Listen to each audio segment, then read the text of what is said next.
विद्यार्थियों, आज का क्वेश्चन है कि हमें सिद्ध करना है कि रूट 5 एक अपरिमेय संख्या। तो हम जानते हैं कि रूट 5 एक अपरिमेय संख्या, इन्हें इसे सिद्ध करना है। तो पहले हमें यह जानना होगा कि परिमेय और अपरिमेय किसे कहते हैं। तो परिमेय उस संख्या को कहते हैं जो हमेशा p बटे q के रूप में रहता है। परिमेय उस संख्या को कहते हैं जो हमेशा, यानी p बटे q कहने का मतलब कि अंश बटे हर,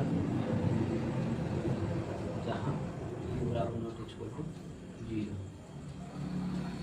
और अपरिमेय p बटे q के रूप में नहीं रहता है। जैसे रूट 5 रूट 7, यही तो अपरिमेय है जिसे हमें साबित करना है यहाँ पर कि रूट 5 एक अपरिमेय संख्या है। कैसे? तो साबित करने के लिए हम इसे कुछ चीज़ से करना पड़ेगा।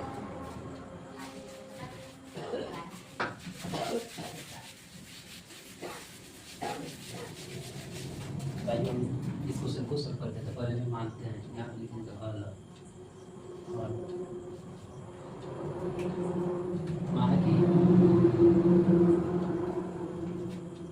रूट 5 एक परिमेय संख्या है।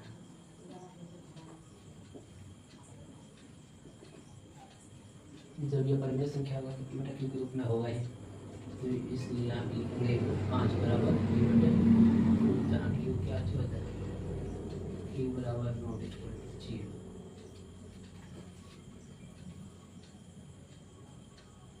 और फिर मानेंगे, माना कि p तथा q के बीच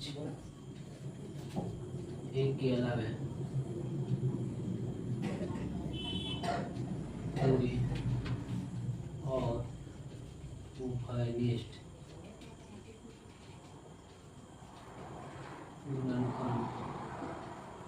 गुणनखंड नहीं है।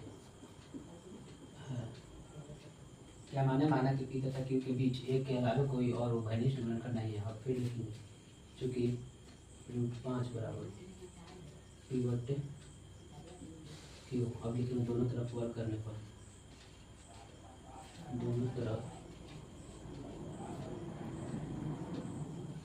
वर्ग करना, इसको दोनों तरफ वर्ग कर देते हैं।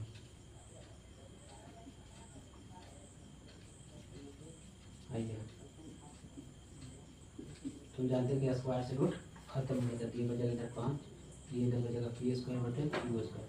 अब यहाँ से इसको इधर भेज देती है, भागा में कितना जाएगा तो मैंने 5 बटे p स्क्वायर, इसको समीकरण 1 मान लीजिए। अब देखिए, यदि कोई अभाज्य संख्या किसी संख्या के वर्ग को विभाजित करता है तो वह उस संख्या को भी विभाजित करेगा। जैसे कि जो 5 है ये p स्क्वायर विभाजित कर रहा है, इसलिए 5 p को भी विभाजित करेगा। फिर से, यदि कोई अभाज्य संख्या किसी संख्या के वर्ग को विभाजित करता है तो वह उस संख्या को भी विभाजित करेगा। जैसे कि यह 5 p स्क्वायर को विभाजित कर रहा है तो 5 p को विभाजित करेगा। लिखेंगे चूँकि 5 p स्क्वायर को विभाजित करते हैं, इसलिए 5 होगा p को भी विभाजित करेंगे, p को विभाजित करेगा। और फिर एक संख्या मानते हैं, यानी कि मान लीजिए कि यहाँ पे आज 5 है तो 5, कभी 3 रहेगा तो रूट 3। यहाँ पे जो क्वेश्चन दिया हो जाता है क्वेश्चन में, उसी को p बराबर मानते हैं। माने कि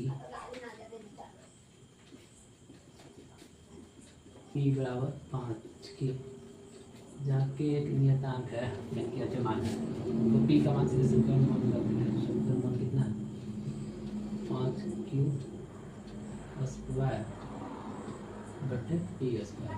तो 5q स्क्वायर बराबर p का मान 5 के होल स्क्वायर। तो 5q स्क्वायर बराबर 125 के स्क्वायर हो जाएगा। 5 से 5 बार में कैंसिल हो जाएगा। q स्क्वायर बराबर 5q स्क्वायर, इसको इसलिए यहाँ पर इसको 5q स्क्वायर बराबर q स्क्वायर। फिर से, यदि कोई अभाज्य संख्या किसी संख्या के वर्ग विभाजित करता है तो वह उस संख्या को विभाजित करेगा। यहाँ लिखेंगे चूँकि 5q स्क्वायर को विभाजित करता है, इसलिए 5q को विभाजित करेगा। हमने यहाँ पे माना था कि p तथा q के बीच में एक के अलावा और कोई उभयनिष्ठ गुणनखंड नहीं होगा, बल्कि p तथा q है, तो इसलिए लिखेंगे यानी P तथा Q के बीच एक के अलावा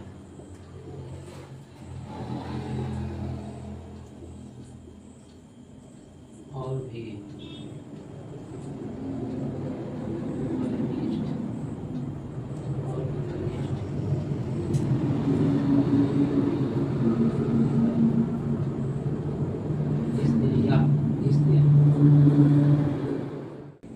अब इसलिए देखें हम लिखेंगे कि विरोधाभास के अनुसार हमारी मान्यता गलत हुआ कि √5 एक परमेय संख्या है, अतः √5 एक अपरमेय संख्या, यही सिद्ध हो गया।